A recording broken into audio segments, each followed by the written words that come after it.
Thanks in part to the U.S. election campaign and the hysterical freakout that occurred in certain progressive circles due to the end result of that campaign, there's been many important news stories that failed to receive the amount of coverage they deserved.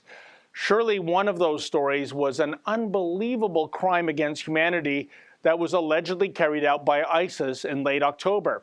Here's the skinny. Alice Asaf, a Syrian woman who escaped from a group of ISIS thugs, revealed in blood-curdling detail some of the terrorist group's diabolical methods when it came to handing out death sentences for those who were unable to get away. Asaf, who is Christian, said her 18-year-old son George was murdered in cold blood by ISIS. His crime? George failed to identify himself with a Muslim name, so he was promptly shot dead. But it gets worse, much worse. Asaf claims that after the terrorists took over her town near Damascus, they, quote, grabbed 6 strong men working at the bakery and burned them inside the oven, end quote. And it gets even more depraved. Asaf claims the terrorists subsequently rounded up about 250 children and crushed them in a bakery machine that's used to knead dough.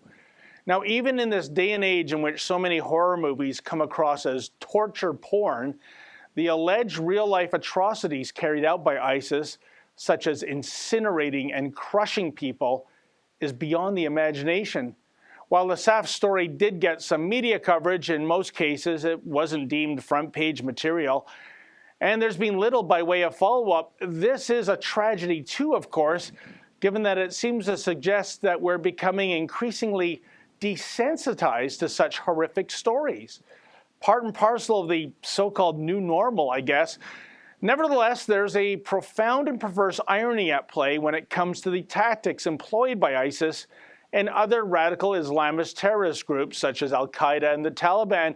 Namely, these Islamist organizations are ostensibly motivated by their utter disgust of Western culture and values.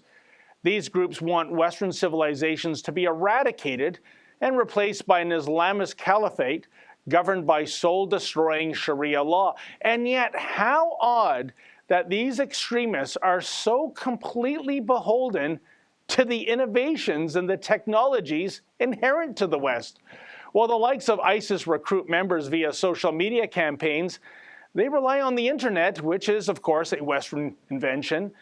The guns they fire, the vehicles they drive, the planes they hijack, the cell phones they communicate with. These and so much more are all Western constructs. But these thugs can't create or innovate or invent. They can only use and commandeer and destroy. Death and destruction is their bailiwick, and so it is that the machinery in a Syrian bakery isn't used to bake bread, but rather to massacre innocent people. It would all be so amusing if the results of their campaigns weren't so grotesque. And yet, even though the likes of ISIS hate us and hate our lifestyles and hate our freedoms, a question arises: where would they be without us? And could this be why these so-called soldiers of Allah are all so self-loathing? For the Rebel.media, I'm David the Menzoid Menzies. Like what you just saw? Then click subscribe below and never miss another Rebel video.